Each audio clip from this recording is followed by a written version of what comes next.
Welcome back. As I ask the question, can the same story be told with different audiences?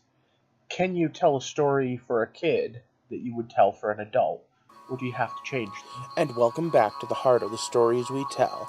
I'm Rob, the host, and this is another look deep into what makes a story, a theory on storytelling by a storyteller who believes that every story has merit. And tonight's episode is. So let me just give you the quick overview here. At the end of the day, a story is a story. Whether it's meant to teach a young child who they are, or one that's supposed to be taught to an older person. At the end of the day, you could even make Westworld, one of the most crazy, over the top, violent sexual stories, into a kid's book by just changing some of the basics. Way back when I found that Watchmen, they made a joke and made a Saturday morning cartoon spoof of it. And you know what? I think it would work.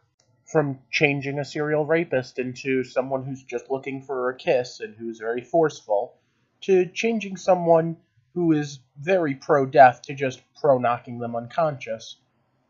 It takes some work, but it can be done. That work is what we're going to talk about.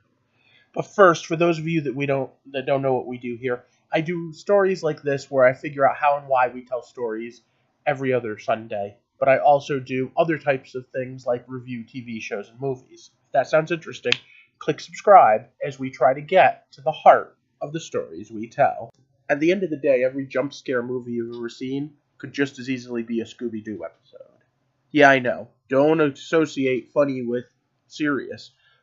But it's really the same story. It's got the same beats, it's just told in a slightly different way. So let's take a look at some kids' stories. Now, children's stories are hardly groundbreaking for this channel. I did a whole thing on Mask. I did an entire thing on just cartoon series in general that I loved, and did a whole countdown of them. You can go back and see those as well. The Mask one probably was the biggest one because that was the first time that I combined two different things. Not just what it was, but my own pitch for how I would do a movie. We've also done G.I. Joe plenty of times, and let's be honest, anyone that follows this channel knows I'm a huge G.I. Joe nerd, but all of those are 80s cartoons. Those are the ones I grew up with, the ones that influenced me. The ones that influence kids today are a bit different, but not really. So let's just jump ahead a little bit, from the 80s to the 90s. I was a teenager, and things were a little bit different. I had outgrown shows like Sesame Street, although personally I still have a big spot in my heart for it. I was really into things like Saved by the Bell. And you know what Saved by the Bell was? It was something I could relate to because it was something that felt like it was something I was going to see when I was in high school. Spoiler alert, high school was nothing like that. But at the end of the day, Saved by the Bell did teach me several lessons and ways to interact with people, and gave me a nice outlet to kind of just be myself. The first cartoon I really remember being as important to me was The Simpsons. And you know what I remember? I remember that there were kids in my class that couldn't watch the Halloween specials when we would talk about it because their parents wouldn't let them. And the idea of parents not letting their kids watch a cartoon never dawned on me. I guess I was lucky. In the days before South Park, in the days before Archer, this was edgy comics. Doing a cartoon not meant for kids. But okay. There are also different ways you can interpret different stories. And this one just came over my Facebook very recently. How old were you when you found out each of the characters in Winnie the Pooh represent different mental disorders? Then it goes through the characters. Well, you know what? I don't think it was ever meant to, but it's a great interpretation of it. And one that teaches us that maybe there's a good reason to tell children's stories the way we do. Because as much as I still can have fun watching Winnie the Pooh, or even Sesame Street, their lessons are taught pretty directly. Saved by the Bell, on the other hand, taught their lessons very indirectly. They showed you the kids having a problem, and the kids acting almost kind of sort of like kids. But then on top of that, there were other shows that were teaching you lessons too. Because believe it or not, even The Simpsons, while pushing the edge, was also teaching you something. Because you see, each one is showing you interactions. Now, yeah, it might be crazy family interactions where the father's going to strangle the kid. Or it might be the fact that some characters have problems and other characters are willing to accept those problems without question. And it teaches you to accept those people. Hey, I'm really nervous. Maybe you're like Piglet. Hey, sometimes I do silly things and get myself caught in the middle of them. Well, maybe you're impulsive like Pooh. Now, I don't know if anyone ever meant for these things to be that way, but some stories are. And now, there's a series of books for kids that I've been meaning to review. I'm trying to get my niece and nephew to read them. They are comics based entirely on a fictitious world with talking animals, and they're actually pretty cool. I'm gonna get that review up sooner or later, hopefully sooner rather than later, because, like I said, these are pretty fun stories to read through.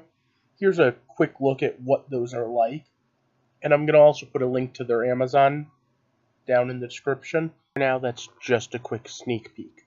Alright, so let's talk about more modern shows. Fairly Odd Parents is one of those ones that, when my niece and nephew watched it, I always thought it was funny. In fact, I almost swear some of the jokes were perfectly tailored to someone who was in their mid to late 20s. So, the basics of the show is that this kid has fairy godparents, except they're real fairies that allow wishes to be granted. Oh yeah, and he always gets in trouble. Each episode, though, teaches an important lesson. Yeah, they could just start off and be like, hey, you don't want to get what you wish for, and that's a lot of it. But each one showcases why it is that the main protagonist, needs these fairy godparents, why he needs to be mature, why he needs to learn to grow up. And each one of these episodes showcases him problem solving, and yeah, they get ridiculous. But at the end of the day, it's really just teaching kids how to problem solve, even if that problem solving is a little funny. Up next, Avatar: The Last Airbender, and there were 2 Avatar series. The first one I think was done better than the second, but both of them were done very well. It was a fantasy show on Nickelodeon with people who could bend elements, and at the end of the day, it really taught us about family, about honor, about the idea of doing the right thing even when no one's watching. And speaking of no one watching, no one watched the live-action movie, just trust me on this one. But okay, I already did a whole thing on it on Throwback Thursdays, but at the end of the day, the series was pretty innovative. It took the idea of using each season as a book and wrote them not only as self-contained, but also as binding overall arcs. And in the end, it spawned a spin-off series that was almost as good, The Legend of Korra. It had a little bit more drawbacks. They may have skipped over some of the characterization, but at the end of the day, it was the same base concept, just with older kids, which, by the way, is a great way to tell stories for kids, because if you were 8 or 9 when Avatar came out, you would have been like 18 or 19 when Korra came out, which means that you grew up and the story grew with you. Speaking of stories growing up, we also have Young Justice. Young Justice is very much a kid's cartoon that can be enjoyed by any 8 or 9-year-old that likes superheroes, but it's also badass and gives you a whole bunch of stuff if you're an older fan. And I'll tell you right now, I've watched the heck out of the first 2 seasons and can't wait for the 3rd one to start now that they've got this new streaming service. Please someone buy me that for my birthday. But they're taking it in a new direction. And part of the way this series works is each season is its own story, pretty much self-contained with a little bit of jump over from the one before. But each season introduces new characters as well as updating characters that we've met in previous seasons. And that's a pretty interesting way to allow kids to jump on each individual episode. But a lot of this is talking about individual stories. Let's talk about bare bones basics here. Every story needs to grab you with a hook. Every story needs to have an ongoing story that will make you want to believe and care for these characters. With kids' stories, though, that takes a little bit more. You need to crack into someone that has less of an attention span. Well, okay, maybe not all of them, unless I know some adults with worse attention spans. But at the end of the day, you almost have a duty to teach a lesson as well.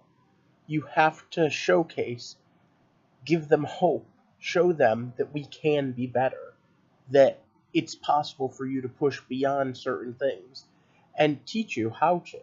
But at the same time, let's not forget the limits this puts on you. Depending on what age the kids you want to talk to are, you need to change parts of the story. You need to make it more kid-friendly.